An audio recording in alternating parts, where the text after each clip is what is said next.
আপনাদেরকে উৎসাহিত এই জন্যই করি, আমি চাই না আপনারা বাংলাদেশে থাকেন এবং কম বেতন টাকায় চাকরি করেন এবং সারা জীবন কামাই করে খায় ফুরালাই দেন। তো জাপানে আপনি 1 বছরে যা কামাই করবেন বাংলাদেশে 20 বছরে কামাই করা সম্ভব না। যারা জাপানে আসার জন্য অনেক ঘোরাঘুরি করতেছেন, বিভিন্ন এজেন্সির কাছে যাইতেছেন, কোনো পাত্তা পাইতেছেন না, তাদের জন্য এই ভিডিওটা। এবং সঠিক গাইডলাইন পাইতেছেন না যে আমি জাপানে যাব, কিন্তু এমন কোনো বিশ্বাসযোগ্য লোক পাইলাম না যে কার কাছ থেকে গাইডলাইনটা নিব বা কোন এজেন্সির সঙ্গে যোগাযোগ করব, এমন পাইতাছি না। তো সেক্ষেত্রে আমার সাথে আপনারা যোগাযোগ করতে পারেন, ফ্রি গাইডলাইন দিব। আপনারা আবার মনে করেন না যে আমি আপনাদের সাথে আপনারা যদি আমার সাথে যোগাযোগ করেন আমি যদি আপনার কাছে টাকা চাই, এই ধরনের কোনো কিছু হতে পারে না। কারণ আমি টাকা দিয়ে কোনো কাম করি না, কারণ আমি মানুষের ভালোবাসা চাই, হ্যাঁ, এবং মানুষের দোয়া চাই। আমি চাই না কারোর 2-1 টাকা, আমি তো টাকার কথা বলবই না।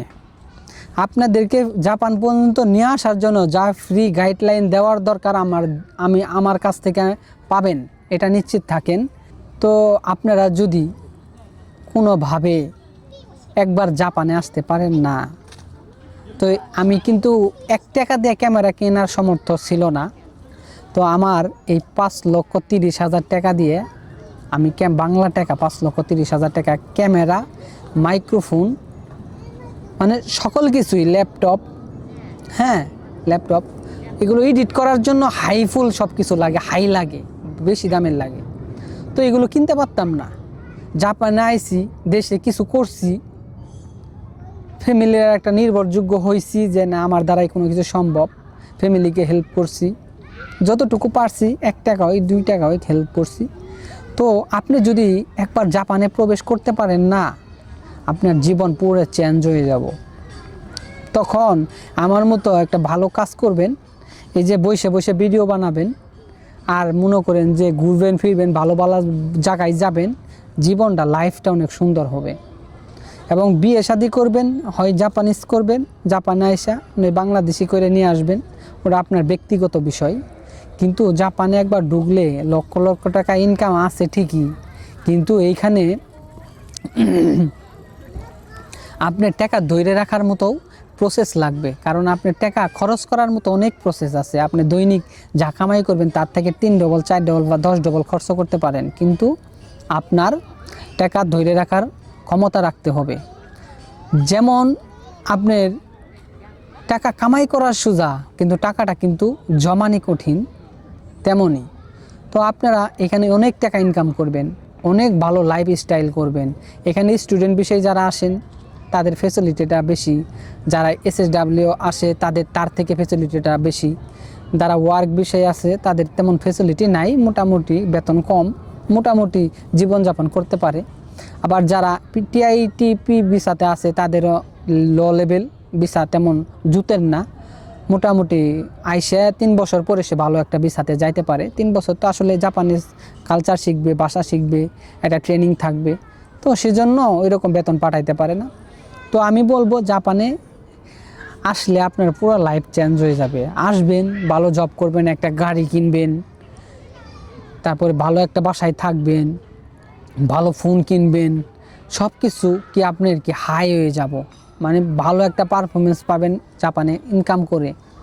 হ্যাঁ, তো আমার কথা হলো আপনাদেরকে উৎসাহিত এই জন্যই করি, আমি চাই না আপনারা বাংলাদেশে থাকেন এবং কম বেতন টাকায় চাকরি করেন এবং সারা জীবন কামাই করে খায় ফুরালাই দেন। তো জাপানে আপনি 1 বছরে যা কামাই করবেন বাংলাদেশে 20 বছরে কামাই করা সম্ভব না। বাংলাদেশে 20 বছরে কামাই করা সম্ভব না, আপনি বুঝেন, যদি দুর্নীতি না করেন। জাপানে 1 বছর যা কামাই করবেন বাংলাদেশে 20 বছর সম্ভব না, তাহলে তো আমি জাপানেই যাব। তো সেই জন্য কী করা লাগবে, যদি সঠিক গাইডলাইন নিতে চান বা এরকম ইনফরমেশন টিপ ভিডিও পাইতে চান, সেক্ষেত্রে আমার চ্যানেল আছে, চ্যানেলে আপনারা ফলো দিতে পারেন, আপনার ভিডিওগুলো দেখতে পারেন, যখন যেটা আছে সেটা আপনাদের সামনে তুলে ধরি। তো আপনারা যদি এইখানে আসেন, একটা লাইফ সেটেল করেন, এই দেশে পাসপোর্ট পান, পিআর পান, হ্যাঁ, পার্মানেন্ট রেসিডেন্সিপ পান, এই দেশে না এসে আপনি ইউরোপে বা অন্য দেশে যাবেন, কোনো লাভ নাই। তো এই জাপানের মতো শান্তিতে থাকা দেশের তুলনায় পৃথিবীর ভিতরে জাপান একটাই। তো জাপানের মধ্যে শান্তি একটাই। তো এই দেশে কাজ পরিশ্রম হতে পারে, কিন্তু যখন আপনি পরিশ্রমটা বুঝে যাবেন যে এইভাবে করা লাগে, তখন আপনার কাছে খুবই ইজি।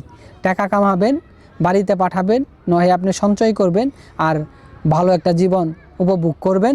আপনার জন্য অপেক্ষায় রইলাম, জাপানে আইসা আমার সাথে দেখা করবেন। যারা না বুঝবেন যে কিভাবে যাব, অবশ্যই যোগাযোগ করবেন।